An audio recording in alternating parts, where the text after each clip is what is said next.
So hello all, I welcome you all in our next video of Prayag Public School, and this video is for class 9th, right? And today we are going through Beehive, and we are going to study lesson 3, the little girl, right? So if you remember, in our last video we have gone through the same chapter, right, where we have studied about how this little girl Kezia, whose name is Kezia, she got beaten up by her father, right? And what mistake she made, that she teared all the important paper or documents of the speeches of her father, right? And that is why she got beaten up by her father, right? Then later on, she was wrapped in a shawl by the grandmother, right, by her grandmother. And she and her grandmother was telling some important or some valuable things about her father, right?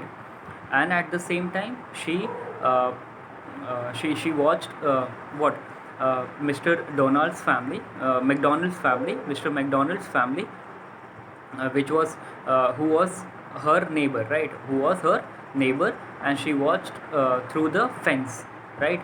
That Mr. McDonald with his 5 children, they were playing in the garden, right? And at that time, she realized a lot about Mr. McDonald uh, and their children, as well as about her father too, right? So till here we have studied in our last video. So let's proceed further, right?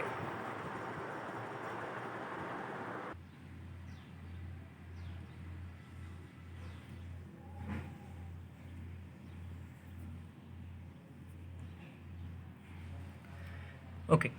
So lesson 3, the little girl, which is getting continued, right? The McDonald's lived next door. They had 5 children, right? This, if you remember this paragraph, I am repeating just because so that you can understand one more time. One more time, right? So the McDonald's lived next door. They had 5 children. Looking through a gap in the fence. So McDonald's जो थे वो Kezia के जो पड़ोसी थे, मतलब neighbour थे, right? They had 5 children और उनके 5 बच्चे थे. Looking through a gap in the fence. Fence मतलब जो रेलिंग लगी होती है, फेंसिंग जो होती है उसे उसके थ्रू, उस गैप के थ्रू जो लिटिल गर्ल है वो देखती है. Fence. The little girl saw them playing tag. और वो कौन सा गेम खेल रहे थे? वो टैग का गेम खेल रहे थे. और टैग क्या गेम होता है? बगल में आप देख सकते हो मीनिंग लिखा हुआ है. A children's game of catching one another. एक दूसरे को पकड़ने वाले गेम को हम क्या बोलते हैं? टैग. इन द इवनिंग, शाम के टाइम वो क्या देखती है कि मैकडोनल्ड जो थे अपने 5 बच्चों के साथ वो टैग का गेम खेल रहे थे. The father with the baby Mao on his shoulders. और उनका जो सबसे छोटा बेटा था, जो बेबी था, माओ जिसका नाम था, वो उनके कंधों पे बैठा हुआ था. 2 little girls hanging on his coat pocket. और उनके कोट पॉकेट, कोट जो कोट का पॉकेट था उसको पकड़कर हैंग कर रही थी उसकी 2 बेटियां. Ran round and round the flower beds. और क्योंकि वो गार्डन एरिया था तो इसलिए वो उसी पॉकेट में, पॉकेट को पकड़ के आगे पीछे, मतलब चारों ओर मैकडोनल्ड के भाग रही थी. Shaking with laughter and they were laughing. Once she saw the boys turning the hose on him and he try to catch them laughing all the time. और जैसे ही उन्होंने उन दोनों लड़कियों ने किसको देखा? जो वहाँ 2 लड़के और थे, क्योंकि 5 बच्चे थे. एक जो कंधे पे बैठा था, 2 लड़कियाँ, और जो 2 लड़के थे वो उन लड़कियों पे और खास और साथ साथ अपने फादर पे, मैकडोनल्ड पे क्या डाल रहे थे? पानी डाल रहे थे. होस मतलब a kind of a pipe use to water the plants. तो वो पाइप जो वाटरिंग करने के लिए, प्लांट्स के वाटरिंग करने के लिए यूज़ होता है, उसी पाइप से वो दोनों लड़के इन तीनों लोगों पे पानी डालना शुरू कर रहे थे, या कर दिया था. And he try to catch them laughing all the time. And mister McDonald at that time he was laughing and he was trying to catch them. So you can see कि यहाँ पे मिस्टर मैकडोनल्ड गुस्सा नहीं हो रहे थे उन बच्चों से जो कि पानी डाल रहे थे, बल्कि वो खुशी खुशी उनके साथ खेल रहे थे. Then it was she decided there were different shots of fathers. ठीक है? तो इसको देख के केजिया क्या रियलाइज़ करती है? Kezia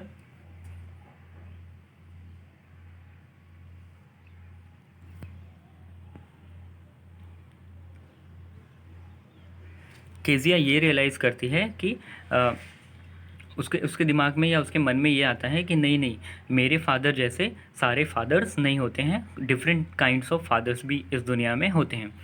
suddenly one day mother became ill and she and grand mother went to hospital, right. So एक दिन क्या होता है कि जो केजिया की माँ होती है वो बीमार हो जाती है, और वो उसकी माँ और जो ग्रैंड मदर उसकी दादी दोनों साथ में कहाँ जाते हैं, हॉस्पिटल के लिए.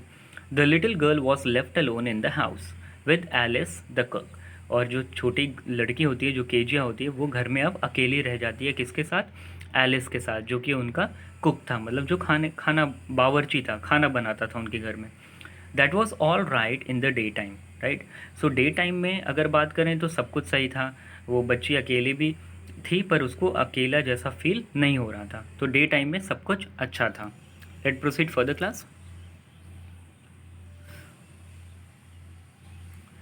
But while Alice was putting her to bed she grew suddenly afraid, right. पर जब रात का समय आया और एलिस ने उसको bed Alice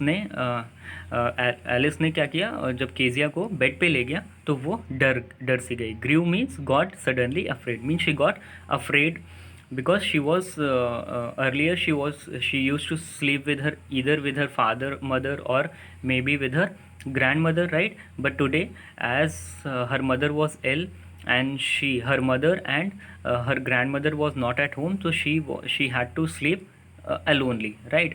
So that is why she was getting afraid. What will I do if I have a nightmare? Nightmare means bad dream, एक डरावना सपना.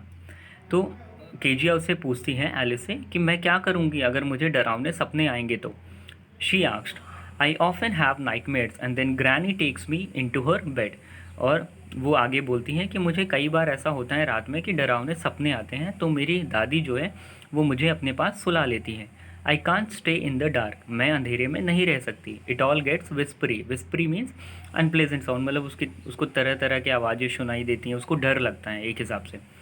You must go to sleep child, said Alice. और Alice कहता है कि तुम ये सब सोच के परेशान मत हो, तुम्हें अब सिर्फ सो जाना चाहिए. पुलिंग ऑफ हर सॉक्स, उसके सॉक्स को उतारता है.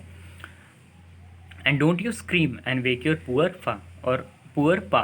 और उसे बोलता है कि तुम स्क्रीम मत करना, मतलब चिल्लाना उलाना मत, ठीक है, और तुम चुपचाप सो जाओ, नहीं तो तुम्हारे पापा क्या हो जाएंगे, डिस्टर्ब हो जाएंगे. Let proceed further class.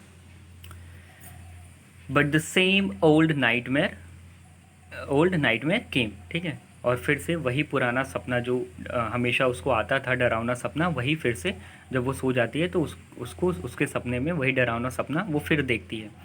The butcher means meat seller, जिसे आप क्या कहते हो, जो मीट काटने वाला इंसान होता है, जो मीट सेलर होता है, वो butcher. With a knife and a rope, ठीक है. Who came nearer and nearer smiling that dreadful smile while she could not move, could only stand still, crying out grandma, grandma, right. So वो क्या देखती हैं अपने सपने में, डरावने सपने में, कि एक बुचर है, ठीक है, जो कसाई जिसे कहते हैं, वो एक रोप लिया हुआ है, मतलब रस्सी ली हुई है उसने, और चाकू लिया हुआ है. Who came nearer and nearer, ठीक है, और उसके पास धीरे धीरे आता जाता है. Smiling that dreadful smile, dreadful means horrible, ठीक है, बहुत भयानक उसकी हंसी है और वो हंस रहा है. While she could not move, और वो सपने में देखती है कि वो मूव नहीं कर पा रही, वो इधर उधर कहीं भाग नहीं पा रही है, सिर्फ खड़ी हुई है. Could only stand still, crying out, और वो वहाँ खड़ी होकर क्या कर रही है, चिल्ला रही है. ये सब कहाँ वो देख रही है, सपने में. और क्या चिल्ला रही है, अपने दादी को, grandma. She woke shivering to see father beside her bed, a candle in his hand. और जब वो उठती है इस डरावने सपने से, जब उसकी नींद खुलती है तो वो शिवर करती रहती है, मतलब शेकिंग करती रहती है, वो काँपती रहती है, राइट. फादर बिसाइड, और क्या देखती है कि उसके जो फादर हैं वो उसके बेड के बगल में खड़े हुए हैं. अ कैंडल इन हिज हैंड, और उसके हाथ में क्या है, एक कैंडल है. What's the matter, he said. और उसके पापा उससे पूछते हैं कि क्या मैटर है, मतलब क्या हो गया, क्यों इतना तुम डर रही हो या डरी हुई हो. Let proceed further class. Oh a butcher, a knife, I want granny. ये हकलाते हुए, फिर से स्टैमरिंग करते हुए वो बोलती है कि बुचर के बारे में, फिर नाइफ के बारे में, और वो बोलती है कि मुझे दादी चाहिए, मतलब दादी के पास जाना है. He blew out the candle, bent down and caught up the child in his arms, right. He blew up the candle, मतलब वो तुरंत कैंडल को बुझा देता है. बेंट मतलब झुकता है नीचे की ओर, और अपने और उस केजिया को अपने मतलब आर्म्स में उठा लेता है, ठीक है, मतलब अपने अपने हाथों में उठा लेता है, अपने गोदी में उठा लेता है। Carrying her along the passage, passage means way to the big bedroom, और बेडरूम की तरफ जो रास्ता जाता है उसी के थ्रू वो बेडरूम, उसी रास्ते पे होते हुए वो बेडरूम की तरफ जाने लगता है। A newspaper was on the bed, एक न्यूज़पेपर जो बेड पे रखा हुआ था। He put away the paper then carefully tucked up the child, ठीक है, और वो पेपर को हटाता है और आराम से, मतलब केयरफुली क्या करता है, टक्ड अप देख सकते हो आप, नीचे लिखा हुआ है covered up nicely in bed, ठीक है, और उस बच्चे को अच्छे से कवर करके, क्योंकि ठंड का मौसम था तो अच्छे से कवर करके उस अपनी बेटी को, मतलब केजिया को बेड पे सुला देता है। ही ले डाउन बिसाइड हर, और खुद भी उसी के बगल में लेट जाता है। Half asleep still with the butcher smile all about her it seemed, right, तो वो अभी सोई नहीं थी, आधी जगी थी और आधी सोई थी, और अभी भी उसको वो बुच्चर वाला स्माइल धीरे धीरे याद आ रहा था, मतलब उसको वो जैसे आंखें बंद कर रही थी या खोल रही थी, उसको बुच्चर वाला जो जो अभी थोड़ी देर पहले उसने सपना देखा था, वो कहीं ना कहीं उसके दिमाग में अभी सारी चीज़ें चल रही थी। She crept close to him, crept means move, वो मतलब रेंगते हुए अपने पिता के पास थोड़ा सा और खिसक के अपने पिता के पास चली जाती है। She crept close to him, snuggled her head under his arm, held tightly to his shirt. Snuggled मतलब move into a warm comfortable position close to another person, ठीक है, तो वो अपने जो जो उसके डैडी हैं उसके बगल में लेटे हुए होते हैं, और वो और चिपक जाती है अपने डैडी से, ठीक है। अंडर हर, और snuggled her head under his arms, और उसके जो बाँह होती है, मतलब जो उसके हाथ होते हैं उसके नीचे अपने सर को रख लेती है। Held tightly to his shirt, और उसकी शर्ट को एकदम टाइटली पकड़कर वो लेट जाती है, या सोने that she try to sleep. Then the dark did not matter, she lay still, और अब जबकि उसके फादर उसके साथ हैं तो उसको अब डर लग नहीं रहा है, तो इस वजह से उसको अब किसी बात का डर नहीं है, ना बुचर का और ना ही डार्क का, ठीक है। शी ले स्टिल, और वो ऐसी सिर्फ लेटी रहती है। Here rub your feet against my legs and get them warm, said father. अब उसके पापा कहते हैं कि ये लो मेरा पैर है, ये इसके इस पैर मेरे पैरों पे अपने पैर को रगड़ के क्या करो, वार्म कर लो, ठीक है। जैसे आपने ठंड में देखा होगा कि हम लोग जब ठंड रहती है तो अपने हाथों को खासकर पाम जो होता है हमारा, उसको दोनों हाथ के पाम को क्या करते हैं, रब करते हैं one like against each other, ठीक है, तो उससे क्या होती है, थोड़ी बहुत हमें गर्माहट आ जाती है, ठीक है। तो वही चीज़, ऐसी चीज़ें करने के लिए उसको उसके फादर ने बोला, so that she can feel warm, a little warm, right. Late proceed further class. Tired out he slept before the little girl, ठीक है, अब क्योंकि उसके पापा थके हुए थे तो वो जल्दी सो गए। A funny feeling came over her now, एक फ़नी सी फीलिंग उसके उसके दिल में, उसके दिमाग में आ जाती है, किसके, उस लिटिल गर्ल के, केजिया के। Poor father not so big after all, with no one to look after him, ठीक है। अब वो सोच रही है अपने पापा के बारे में कि मेरे पापा बेचारे जो कि इतने ऐसे हैं नहीं, इतने भयानक है नहीं जैसा कि मैं सोचती हूँ या मानती हूँ, ठीक है। और और अगर और दूसरी बात ये भी है कि उनका कोई देख रेख करने वाला भी नहीं है। He was harder than grandmother but it was a nice hardness, ठीक है, वो ग्रैंड मदर से भी कभी कहीं ना कहीं हार्ड है, बहुत ज़्यादा हार्ड है, मतलब बहुत ज़्यादा स्ट्रिक्ट है, बट ये हार्डनेस भी उनकी सही है अपनी जगह पे। And every day he had to work and so and was too tired to be a mister McDonald. अब वो सोचती है कि हाँ, हर दिन मेरे पापा बहुत ज़्यादा काम करते हैं घर के लिए, मेरे लिए, मम्मी के लिए, दादी के लिए, तो बहुत ज़्यादा वो एफ़र्ट करते हैं, काम करते हैं दिन दिन भर, तो इस वजह से मैं समझ सकती हूँ कि वो मिस्टर मैकडोनल्ड जैसे नहीं हो सकते, मतलब it is very tough for him to play like mister McDonald was playing with their children, right. She had turn up all his beautiful writing, ठीक है, और आपको पता भी है, हमने पढ़ा था कि उससे जब ग्रैंड मदर ने उसकी कहा था कि तुम्हारे पापा का बर्थडे आ रहा है तो तुम गिफ्ट कर दो एक कुशन, तो उस कुशन को बनाने के चक्कर में उसने क्या किया, बहुत सारी जो पोर्ट अथॉरिटी वाले पेपर्स थे जो स्पीच के लिए उसके पापा ने तैयार किए थे, उसने केजिया ने क्या किया था, उसको फाड़ दिया था, ठीक है। तो वो अब रियलाइज़ कर रही है कि मैंने बताओ कितना मतलब जो सारी स्पीचेस थी, इंपॉर्टेंट स्पीचेस थे पेपर, उनको मैंने फाड़ दिया था, ठीक है। She stirred suddenly, stirred means to move. जैसे आप पानी में पानी मतलब ग्लास ऑफ वाटर में नमक या चीनी डाल के क्या करते हैं, घुलाते हैं, तो वैसे ही वही उसी उसी को क्या कहते हैं, स्टरिंग, राइट। सो स्टर्ड मतलब टू मूव, ठीक है। She stirred suddenly and sighed, ठीक है। अब वो धीरे से थोड़ा सा मूव करती है लेटे हुए अपने पापा पापा के बगल में जब वो लेटी रहती है तो थोड़ा बहुत वो मूव करती है। एंड साइड, साइड मतलब टू ब्रीथ, और वो एक गहरी सांस लेती है। What's the matter asked her father, another dream. तो उसके पापा बोलते हैं कि अब क्या हो गया। उसके पापा ने पूछा कि अब क्या हो गया, फिर से कोई सपना देखा क्या तुमने। Oh, said the little girl, my head on your heart, right. अब वो कहती है कि जो मेरा सर है वो आपके दिल के एकदम करीब है, ठीक है।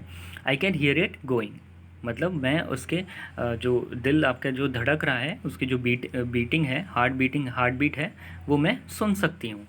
What a big heart you have got father dear. और वो एट लास्ट जब उसे रियलाइज़ हो जाता है तो वो कहती है कि father you have got such a big heart, right, and you are very like very good and very caring too, right. So let's proceed further, class. So for your today's homework is, students, you all have to write down the word meanings in your classwork copy, right, and in the book too, right. So आपने जैसे देखा कि मैंने word meaning आपकी अपनी book में लिखी हुई है, उसी तरह आपको अपनी बुक में लिखना है, ठीक है। और यही सारी मीनिंग्स वर्ड्स के साथ अपने क्लासवर्क कॉपी में भी लिखना है, ठीक है। आपको ये चैप्टर फिर से पढ़ना है, ठीक है। हो सकता है कि you may be encountering several more hard words, so you can write the meaning on your own, right. Also write down the back question and answers which is given in your guide book, ठीक है। और question answer जो आपके guide book में दिए हुए हैं वो भी आपको क्लास वर्क कॉपी में करना है, जैसे कि आपने पिछले चैप्टर्स में खासकर मूवमेंट्स में किया होगा, ठीक है। आपके पास गाइड बुक होगी इंग्लिश वाली, उसी में क्वेश्चन आंसर्स दिए हुए हैं इस लिटिल गर्ल वाले चैप्टर में। उसके सारे क्वेश्चन आंसर्स जो बैक क्वेश्चन आंसर्स हैं, फिर शॉर्ट क्वेश्चन आंसर्स दिए होंगे, may be long question answers भी दिए होंगे, तो वो आपको पूरा करना है in the classwork copy and learn them. So you have to write down the word meanings and then question answers in your classwork copy, and you have to learn all the things, that is word meaning and question and answer, and also you have to read the chapter once again, right. So students, in our next class we will continue with lesson 4. So this was the last few paragraphs that we have completed, and on completing this we have completed lesson 3, that is the little girl. So in our next class we will start with lesson 4, a truly beautiful mind, right. And homework related to this also, that you have to read this chapter, so that when I will be teaching you are going to understand it more easily, right. So till then, take care and stay safe. Thank you, class.